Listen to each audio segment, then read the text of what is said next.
All right, so in this lesson, we are going to take a look at the pathology related to the reproductive system. So we're going to first start with the male side. So there's only really one male medical specialty, and we've already talked about this when we did the urinary system, and that's a urologist. Some of the disorders that we have that commonly occur in the male reproductive system, the first one, ED, or erectile dysfunction. And ED is the inability of a male to maintain or achieve an erection. Can be hormonal, can also be related to cardiovascular disease, injury, paralysis, etc. So there could be a variety of reasons, and you treat it by treating the cause. Another term, and this is a more recent term, is andropause. Now, you may have heard of menopause with women, and we talked about that in our last lesson. Well, andropause is a decrease in the amount of testosterone. In women, estrogen is decreasing. In men, testosterone may decrease. When it happens, it can happen usually with age, late 40s to early 50s. If you're looking at the term itself, andro refers to male, and pause refers to stoppage. So andropause is a decrease in the amount of testosterone production. Happens in some men, doesn't happen in others. Again, late 40s, early 50s is a common time. Cryptorchidism, said very quickly, and that's a tongue twister, so you're going to want to try to say that several times over. This condition is one in which the testicle does not descend. Now, if you recall, we said in the men, when they are in the uterus as a fetus, the testicles are located inside the abdomen, around the same place as the ovaries are in a female. However, usually before birth, the testicles descend to the outside of the body. While in some children, they don't descend, and in which case they have what's called an undescended testicle, or cryptorchidism. Generally, they want to go and by the age of 2 repair this, because we said in order for the testicle to produce sperm, it needs to be at a cooler temperature. So if the testicle does not descend, surgery can be performed to retrieve the testicle from inside of the abdomen and bring it down into the scrotum where it belongs. Another condition, epididymitis. Okay, this is inflammation of the epididymis. And if you recall, that's the structure that sits right on the top of the testicle that stores sperm for maturity. So this can become inflamed, it becomes red, becomes painful, the testicle will get hot. Usually this is a bacterial infection, so we give an antibiotic to take care of the infection and it goes away.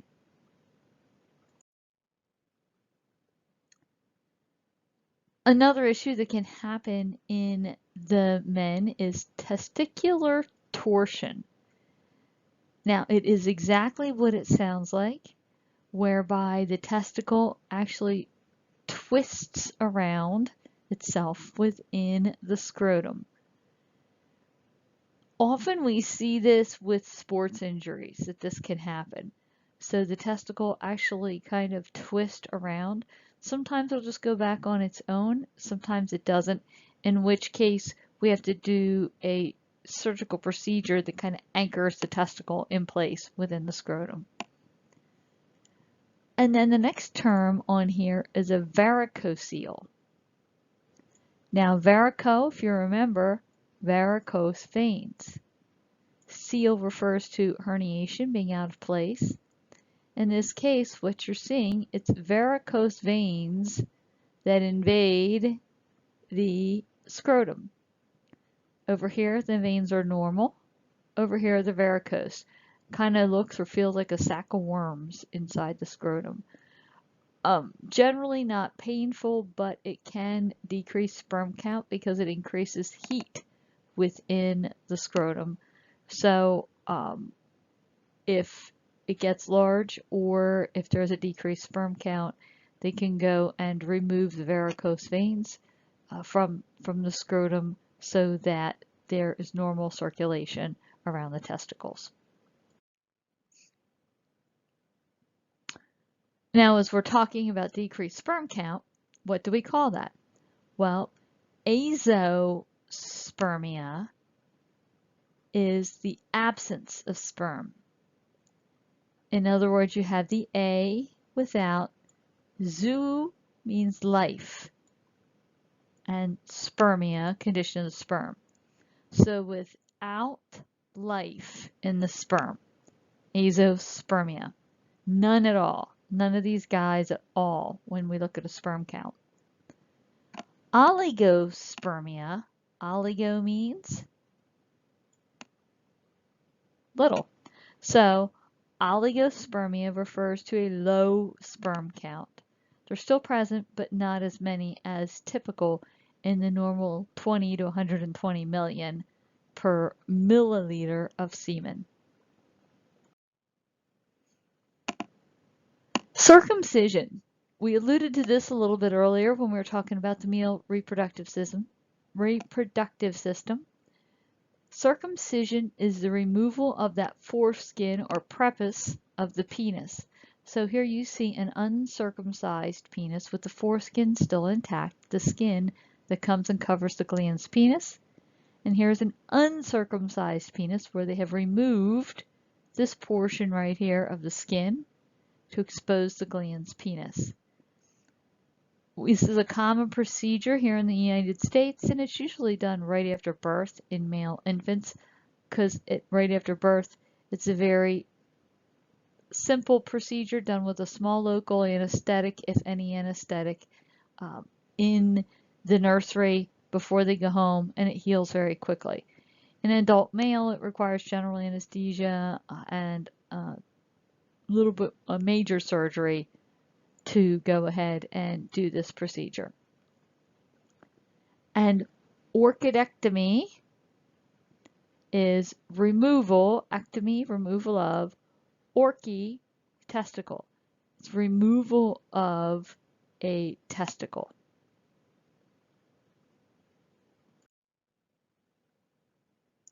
Similar, orchidectomy is castration, and castration is removal of both of the testicles. This was a procedure you saw back in the Roman days. They would do this to young boys, and then they would use them as servants throughout the rest of their lives.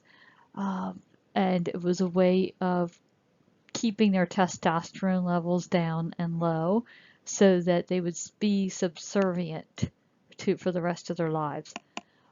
Now, the reason it would be done these days is because of testicular cancer. So testicular cancer is the primary reason we would do a castration and have to remove both of the testicles.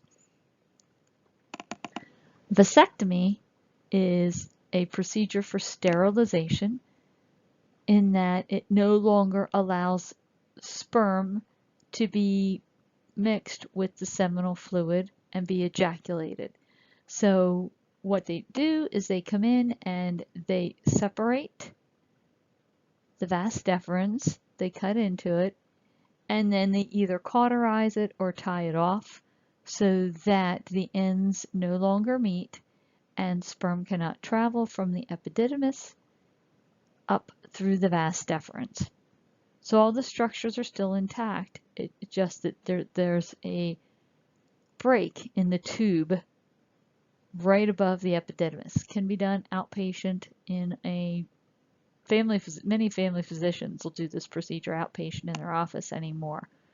So what will happen is with ejaculation, the seminal fluid will be there, the Prostatic fluid will be there. There just will not be any sperm present.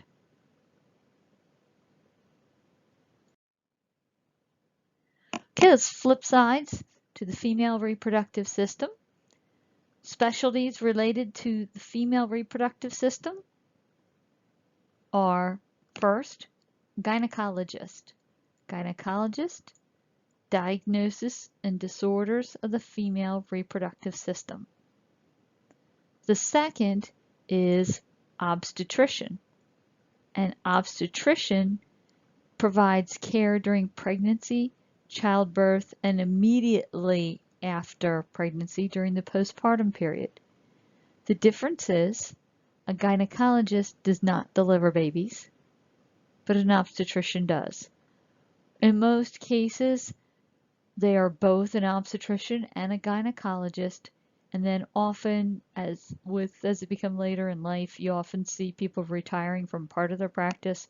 They drop the obstetrician piece because that's the more demanding on-call piece, and they continue with the gynecologist piece. And then the third specialty related to this unit is a neonatologist. Neonate is, right, so this person specializes specifically in diagnosing and treating newborns, okay, just the newborns. Once they're out of that neonatal period, they're now off to a pediatrician or a family doctor. Some pathologies of the female reproductive system include ovarian cancer, the cancer that happens in the ovaries, PID, pelvic inflammatory disease. You often call it PID. Basically, it's an inflammation of the pelvic organs of the reproductive system in women, and it's usually a complication of a sexually transmitted disease. The thing with it is it can leave permanent scarring and render the female infertile or make it difficult for her to achieve pregnancy. Polycystic ovarian syndrome. You may have heard someone say they have cysts on their ovaries. It might be this issue. Sometimes it's not unusual for women to have a cyst or two form, because we actually normally form a cyst every time, remember, you ovulate and a follicle pops open. But in this case, polycystic ovarian syndrome, the cysts are from incompletely developed follicles. So the follicles never fully mature, and as a result, they never open.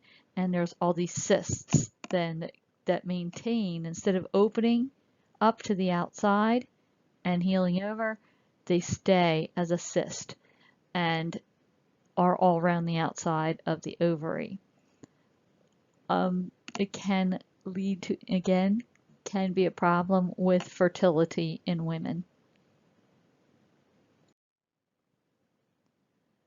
Here's another pair of kind of related terms. We have cervical dysplasia. Now, dysplasia is an abnormal growth of cells. Cervical dysplasia is considered to be precancerous. So it's considered to be a sign that the cells in the cervix are changing. They're getting abnormal changes.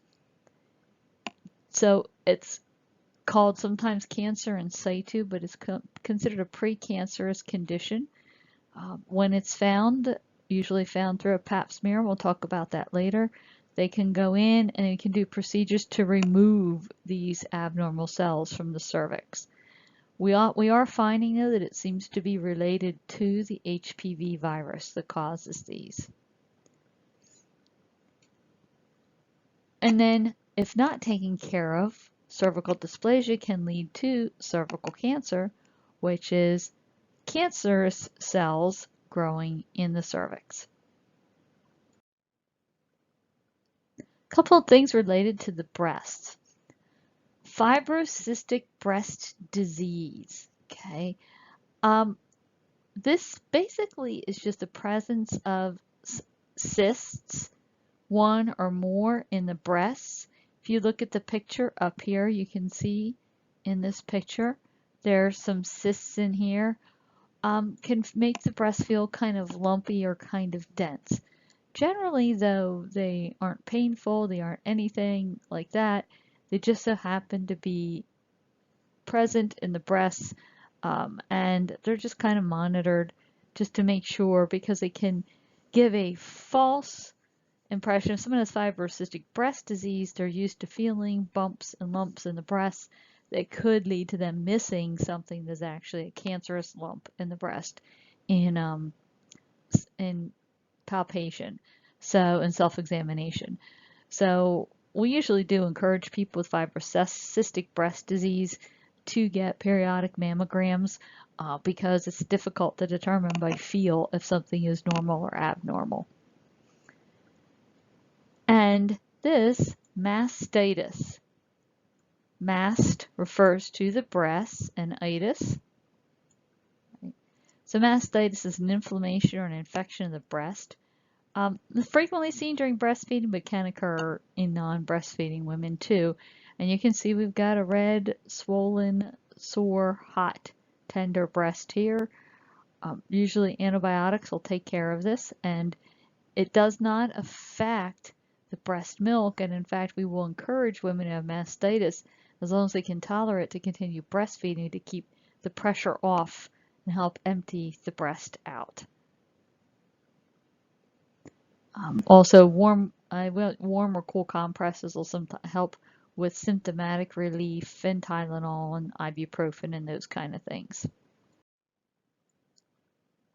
Okay, some things that have to do with menses.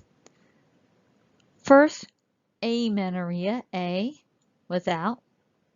So absence of normal menstrual periods, and we usually say for 90 days or more. So basically for 3 cycles. If after 3 cycles someone has not had their period, they have what we consider amenorrhea. Dysmenorrhea, DYS, painful.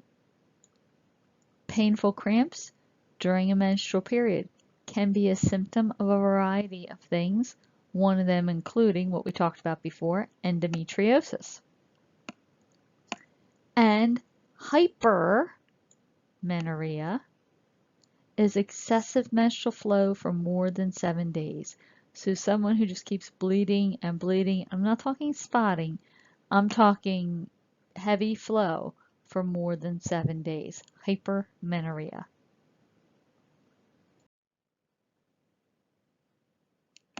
Okay, one term you've probably familiar with or have heard of, PMS, premenstrual syndrome. And this is those symptoms like a headache, the bloating, the moodiness, breast tenderness, all that kind of stuff that happens right around a week or two before menses occurs, so it's after ovulation. And it's just a whole group of symptoms that occur. Can be hormonal, and sometimes we can look at the hormonal balance and look and see what's out of place or out of whack to help regulate these symptoms. Different from that, though, is something you may not have heard of, and this is called premenstrual dysphoric disorder. Sometimes you'll hear it PDD, but we don't use that term very commonly. Premenstrual dysphoric disorder. Now, this is extreme moodiness, extreme changes in behavior that can be tracked to the menstrual cycle. So it's usually happening, again, right before menstruation, like PMS, but this is extreme. This is someone who gets out of control every time during their cycle. This can require not only hormonal medications, but may also require some mental health treatment, such as therapy, as well as medications to manage their extreme moods.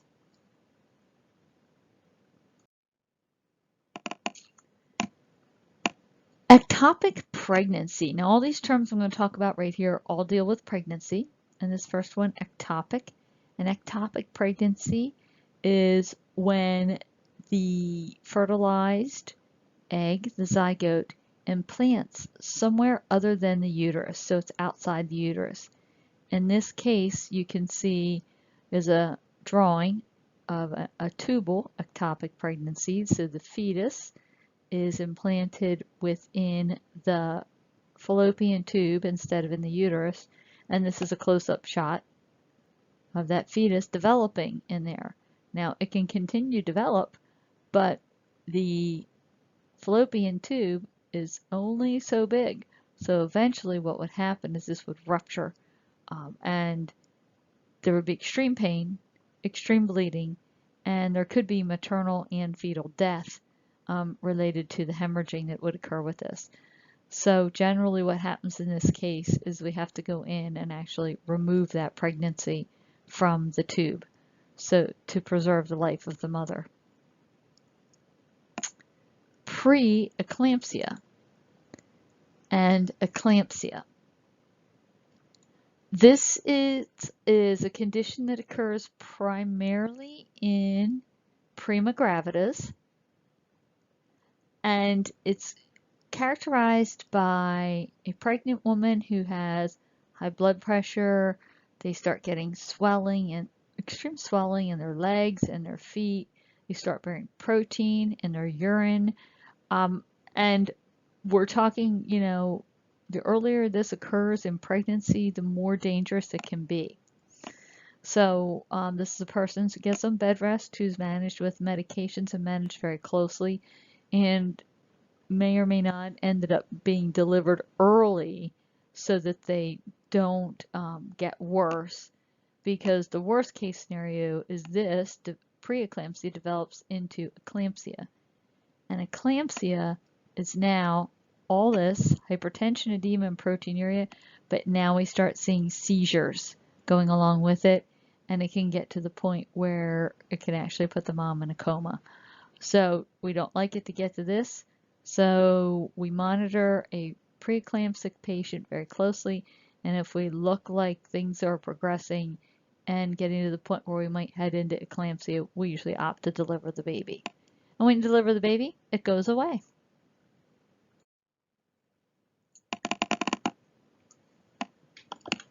Breech presentation. Breech in general is when any part other than the head is presenting itself for delivery. So in this case, you're seeing what's called a frank breech. The butt is presenting itself instead of the head for delivery. Now, the question I get, well, they can't be delivered that way. Well, yeah, they can. You can deliver breech babies. As long as they're not huge, they can be delivered this way. You know, if, you know, the mom is strong and in good health, and the baby is not too big, doesn't have a huge giant head, they can be delivered vaginally this way. Although, more often than not anymore, doctors will opt to deliver a breech, especially in a first-time mom, via cesarean section, and we'll talk about that later. Often they'll give them the choice, or just say, no, we're going to just deliver this baby cesarean surgically because it's too risky to deliver vaginally. Moms who've already had a proven birth without any issues, complications, vaginal birth, we're much more lenient to delivering a breech because we already know one baby's made it through without complications. The chances are this one will too. A premature infant, prematurity means they're born before 37 weeks. So when we calculate that EDC, we look at the day that they will turn 37 weeks. And from there forward, we say, okay, you can deliver, or fine, you can deliver anytime after that. Baby born before 37th week is considered to be premature. And then the last term in this category is stillbirth, and that's a fetus that has died before or during delivery. So upon delivery, the fetus is not alive. Now remember, it's a fetus here, so it's not an embryo. When we have an embryo that's delivered, we call that a miscarriage. But in this case, we have a fetus that is delivered and has died before or during the delivery. That is considered a stillbirth.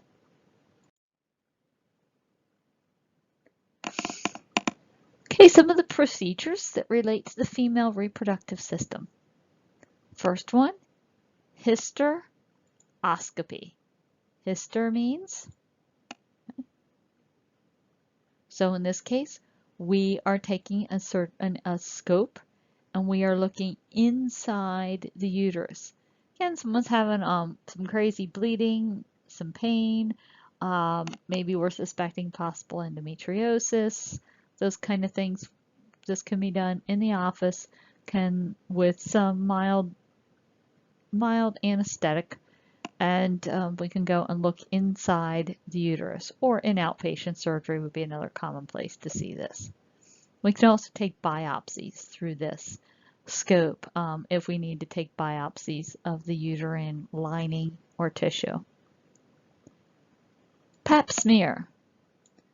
Pap smear is taking some cells from the cervix and looking at them under a microscope to detect abnormalities, and we're looking for things like cervical cancer.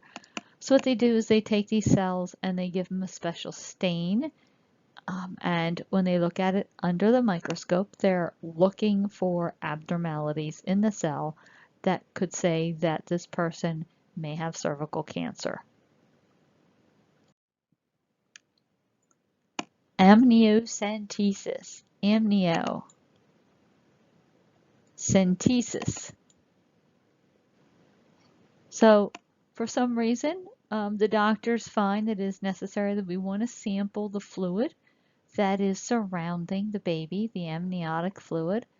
So what we'll do is, under the guide of an ultrasound, so that we can see a picture, they insert a needle in through the mom's abdomen. They don't numb it first, put a needle through, and then they draw out a sample of the amniotic fluid so that they can go and test it. Usually what we're looking for is some sort of genetic anomaly that may be present, and we want to verify that and make sure that it's not. It can be done anytime after 14 weeks. Actually,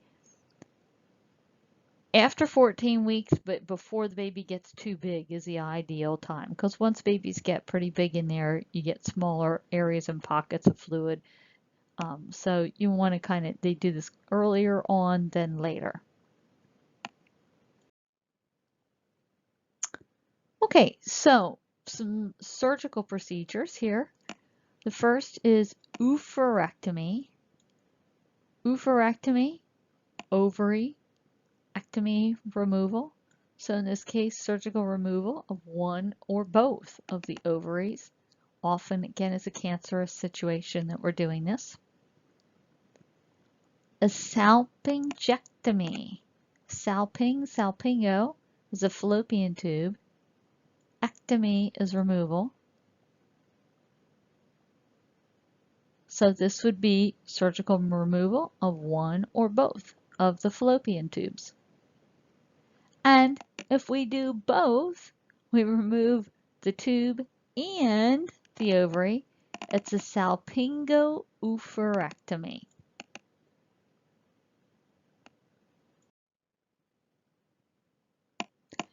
Okay, another common surgical procedure related to the reproductive system is something we call a D and C. The D stands for dilation. The C stands for curettage. What they do is they will go and put an instrument into the cervix to dilate it or open it up. And then we take another instrument and we kind of scrape away the inside lining of the uterus. Sometimes this is done for those people who are having hypermenorrhea. or after delivery of a baby, if we don't think that all of the placenta and all has come out, we may go in and do this procedure. So we dilate the cervix and we go in and scrape out the lining that's in the uterus. And hysterectomy, remember ectomy, and hyster is uterus, surgical removal of the uterus, could be due to hypermenorrhea that we can't get controlled, could be due to endometriosis, could be due to a cancer situation, a variety of reasons as to why we might need to remove a uterus completely. 2 surgical procedures related to childbirth. The episiotomy is the first one, and this is an otomy. It's an incision into, and it's an incision into the perineum, whereby we are going and making more room for a baby's head to come out, or butt if it's a breech. Most common is what we call medial lateral, to the side. And the reason we do that more commonly is because if you cut midline, what's right below the midline is the anus, and you don't want that, if it's going to tear beyond that, you don't want to tear straight down into the anus. So a big preference is if we are going to cut an episiotomy, to cut to the side, and then if there is a tear and it doesn't extend into the anus. More often than not, though, the preference is not to do any cut, because if we don't cut, we don't risk infection as much. And generally, if something's going to tear, it will tear less if it tears into uncut tissue than if you already have a weakness there from cut tissue. And after delivery, it is sewn up with stitches and off you go. The procedure here is a cesarean section, operative delivery of an infant, commonly called a C-section. The name comes from Caesar, and the thought was, or the rumor is, that we don't necessarily have any proof, that Caesar, Augustus, was delivered surgically. So that's why they call it a cesarean section. Whether that's true or not, I don't know. You have to argue with the history books on that one. But what we do is we cut an incision into the abdomen, then into the uterus, and deliver the baby that way instead of it coming out vaginally. And on that, we now conclude the pathology, procedures, and specialties of both the male and female reproductive systems. Practice, practice, practice makes permanent, permanent, permanent.